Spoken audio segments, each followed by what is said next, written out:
Hello everyone, welcome to Rising Star. My name is Ruth, and today we are talking about the Hierophant. So the Hierophant is the divine counterpart to the High Priestess. There is a duality between them, a polarity between the two, whereas the High Priestess represents more of like a shamanism type of spirituality that's more open, and one is more in tune with nature, in tune with the divine source on their own standards, their own beliefs. The Hierophant is a more structured version of spirituality. So, religion, religion came about to put spirituality in a construct. So, the Hierophant represents the zodiac sign Taurus, which is an earth energy. Taurus is ruled by Venus. I find it interesting that Venus is associated with the Hierophant, but Taurus is the more earthly version of Venus, whereas Libra is the more, how do I explain that? I feel like Libra is a more Venusian, a Venusian aspect of Venus, manifestation of Venus. Anyhow, let's keep going here. So the Hierophant is the number 5. In numerology, 5 symbolize changes. Now, when it comes to, sorry, I'm going to jump around a lot because there is a lot of numerological symbolism in the Hierophant and just symbolism in general. When it comes to learning tarot, part of what tarot is based on is Christian beliefs. So, because that was the construct, that was the main religious construct when tarot was created and where it was created at, it actually comes from Italy. So, in the 1500s. So, at that time, the church ruled everything. The church had a lot of power over the people, and the church was created to have power over the people. It was a construct put in place to maintain power and authoritarianism, discipline over people. So when you're learning tarot, it's pretty important to have somewhat of a basic Christian knowledge or knowledge of Christianity. Whether you believe in Christianity or not, you will see a lot of religious Christian symbolism within the tarot. The Hierophant is our best example of Christian symbolism in the tarot because he represents the Pope. So, all right. I'm trying to not digress too much here. Let's get to the Pope symbolism first. He has this crown on his head, which is what's it called? The papal tiara is the crown that the Pope wears. But this symbolizes the Pope's connection to the divine. Our crown chakra is on our head, and this crown is meant to bring in knowledge from the divine source. And in Catholicism, it's believed that the Pope is the mouthpiece of God on earth. So the Pope is the one who channels all of God's spiritual information to the people in the Catholic Church. You don't have to believe in Christianity, but it's just you need the knowledge to understand the card. So on top of his crown, there are 3 nails there, and note for now that the 3 nails look like a W. So the 3 nails represent the nails that were used to nail Jesus's hands to the cross. There is a lot of debate about whether or not Jesus's hands were nailed or his wrist. There is not, or there was not at that time, a Hebrew word for wrist. So the Hebrew word for hands is what was used in the Bible. That doesn't matter. There were 3 nails, which is also up for debate whether it's 3 or 4 nails. I always pictured it as 3. I don't remember what I learned exactly growing up, but I always picture 3 nails in Jesus's hands. So we're going to go with that. Now, Jesus had 5 wounds. Wounds in 2 hands, 2 feet, and then he was stabbed with a sword in his side. So there's your 5. The 5 wounds of Jesus is represented here in the Hierophant. All right. So 5s are big changes. 5s can also represent, with the Hierophant, it's breaking free from an ideology here. Receiving a higher wisdom that breaks you free from an ideology or a social construct. So constructs are put in place, and we're raised to believe a certain thing, but as we grow older and as we gain wisdom, we choose our own beliefs and our own ideas on things. And so constantly throughout our lives, we're breaking free from conditioned thinking and finding our own way of thinking, or at least that's the idea. That's what we're supposed to be doing. Not everybody's doing that. Again, the 5 represents a 5-pointed star, which represents the 5 elements. Earth, fire, water, air, and spirit is the 5th element. So this is when we begin to bring in the element of spirit. The Hierophant sits between 2 pillars, as does the High Priestess. And this is a gateway, an initiation into a higher knowledge. He has these 2 followers kneeling at his feet that he's teaching here. He's mentoring. He is delivering them spiritual knowledge. So these followers are not young people, as you can see. They are already balding, men who are already balding. So they're more mature in age. They are at an age and a maturity where they can receive another level of wisdom. So we're not always ready for all of the wisdom that Spirit has for us. That's why it's delivered to us at different stages of our life, different amounts of spiritual wisdom here. We can't have it all at once because we can't process it and understand it all at once. The Hierophant wears 3 robes here. It's kind of hard to see. Obviously, we can see the red robe. If you can see his sleeves underneath, there is a white robe under that. And then if you look down at his feet, you can see a blue robe. So the red represents power. The white represents spirit, and the blue represents wisdom. And then we have yellow symbolism on this card too, with the crown, the scepter in his hand. I guess you would call it suspenders that are on the 2 followers below him. But yellow is the realm of thought and mentality. I think it's interesting that all the primary colors are here. Even though the Hierophant represents earth, green is not here, yet green can be made from the yellow and the blue, from the thought and the wisdom. All right, so in one hand, he holds this scepter. It has 3 bars on it, representing the Trinity. His other hand, it's hard to see on here, he has 2 fingers pointing towards heaven and 2 fingers pointing towards earth. Similar to the magician has a scepter in his hand pointing to heaven and to earth. So it's the combining of heaven and earth, bringing spiritual wisdom down to the earth and using it on the earthly plane. We are spiritual bodies in a human body during our human existence. We're here to experience human existence as spiritual bodies. I hope I'm making sense to you guys. All right, let me make sure I didn't miss anything on there. Okay, also the 3s. There's a lot of 3s on here. He has 3 crosses on his robe. There was another example. He's got the 3 nails, and then his scepter has the 3 bars. So this represents the Trinity, the Father, the Son, the Holy Spirit.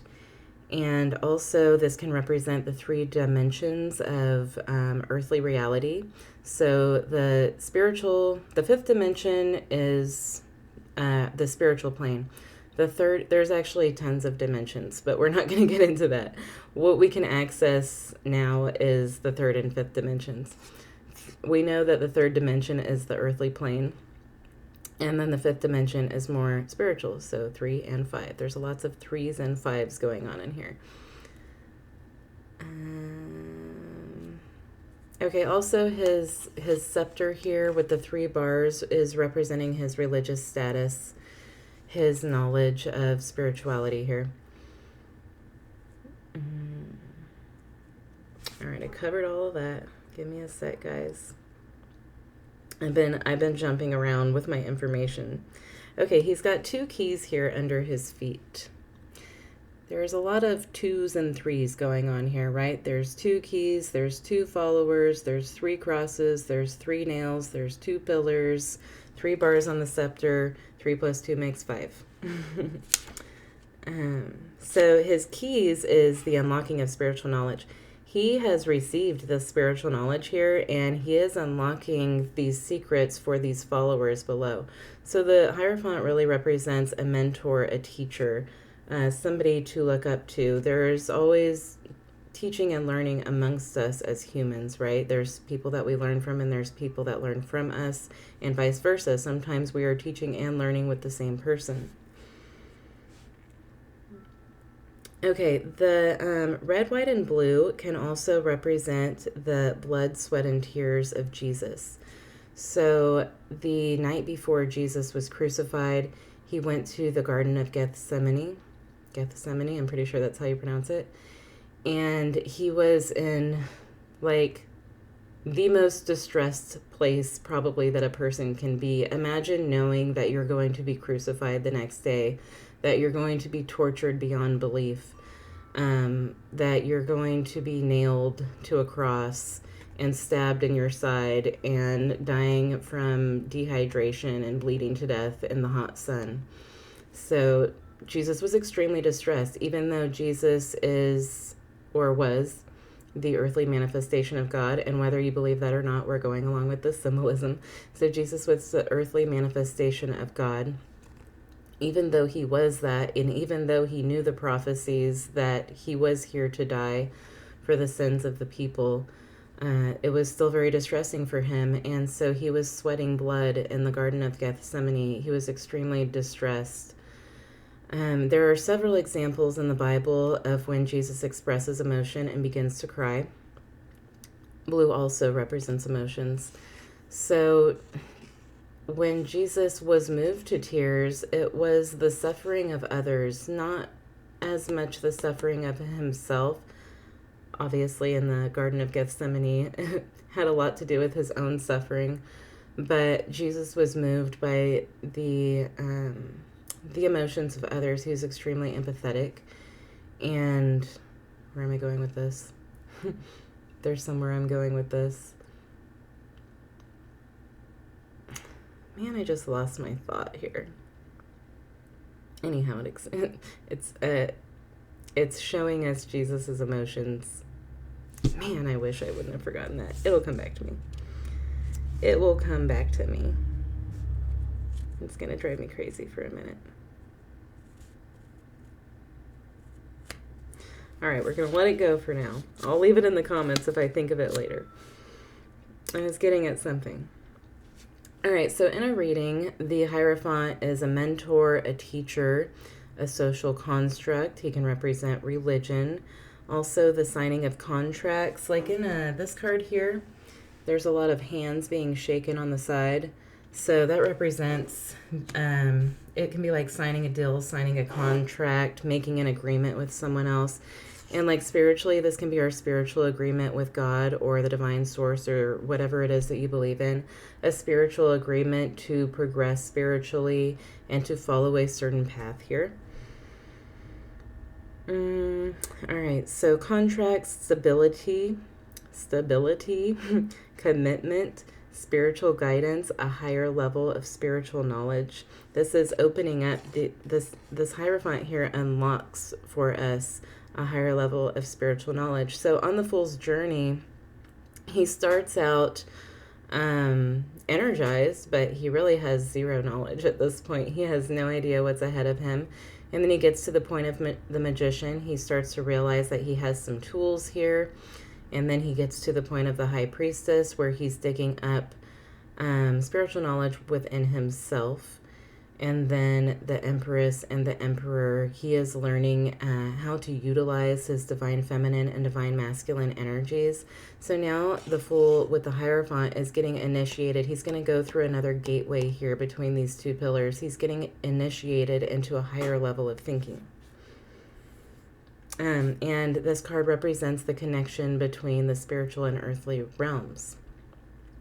It represents social constructs.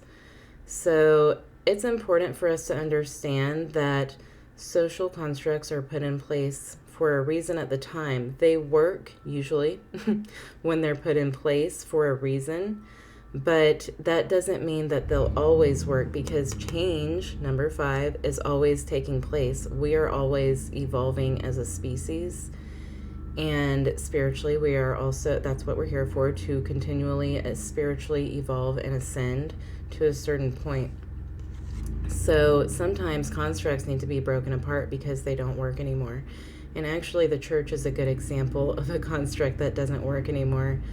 If you look at history, the church has created a lot of issues, a lot of war, a lot of death, a lot of hatred, a lot of judgment.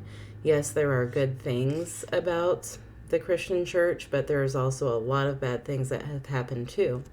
So the Hierophant is asking us to question this. We're receiving higher spiritual knowledge here. Well, now we have to question the way things are. Are they still working? Can they be improved? Can they be changed? Do they need to go away completely? All right. I'm not going to talk too much crap on the church today. I have mixed feelings. Okay, so here is the 6th Hebrew letter in the Hebrew alphabet is Vav. Number 6, Adam was created on the 6th day in the Torah. Again, the Torah, there are 5 books in the Torah. And the high priestess actually holds a scroll that says Torah on it. Okay, so the ancient pronunciation for Vav was actually, it's pronounced with a V now, but it was originally pronounced as more of a W. So, Wa. I don't know if I'm pronouncing that right. Anyhow, the W, the W nails on the top of the crown, I thought that was interesting. I don't know if that was intentional by Pamela Coleman Smith or not, but I find that interesting.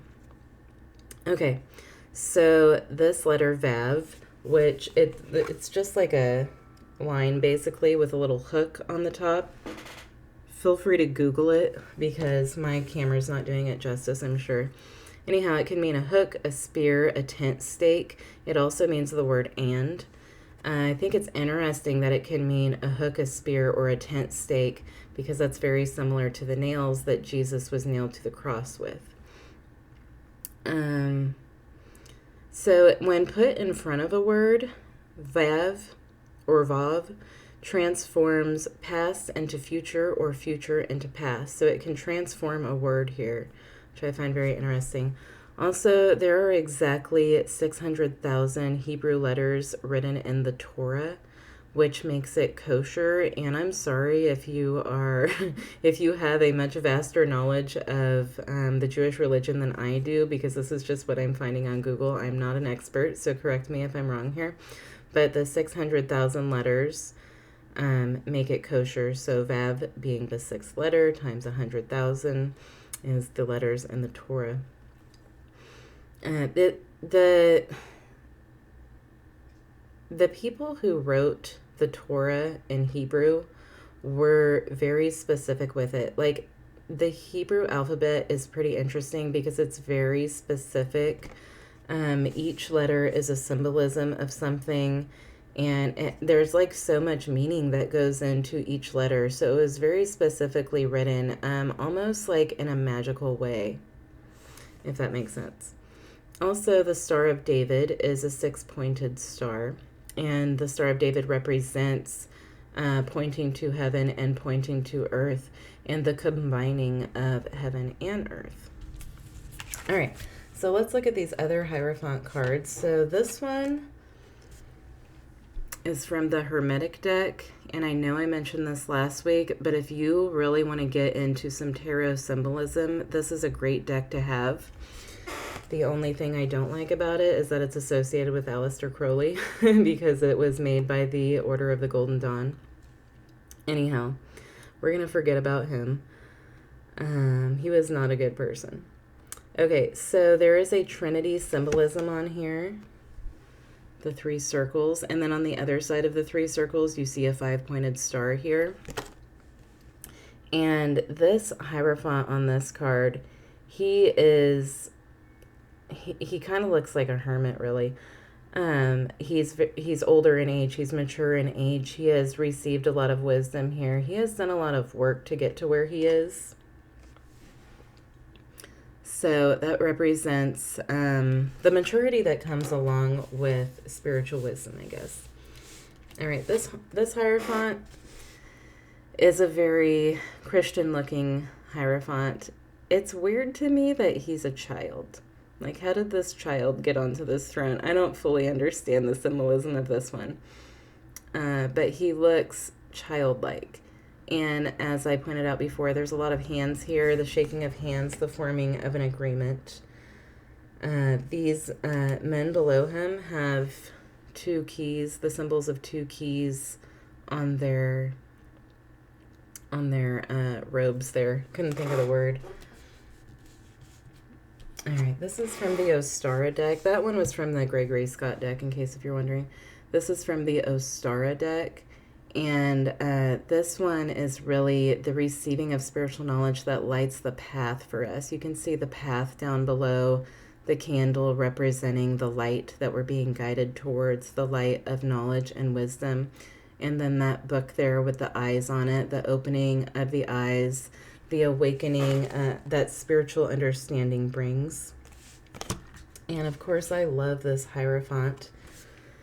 Because this is a more shamanic version. He's very free. There's something free that comes to this person, like a freedom and a joy that comes to him when he is receiving this spiritual knowledge from heaven here. There's like a stairway to heaven in that card. But he's finding joy through his connection with the divine source. All right. I hope that was helpful. Let me know in the comments how much I screwed it up. And you guys all have a great day. Thank you.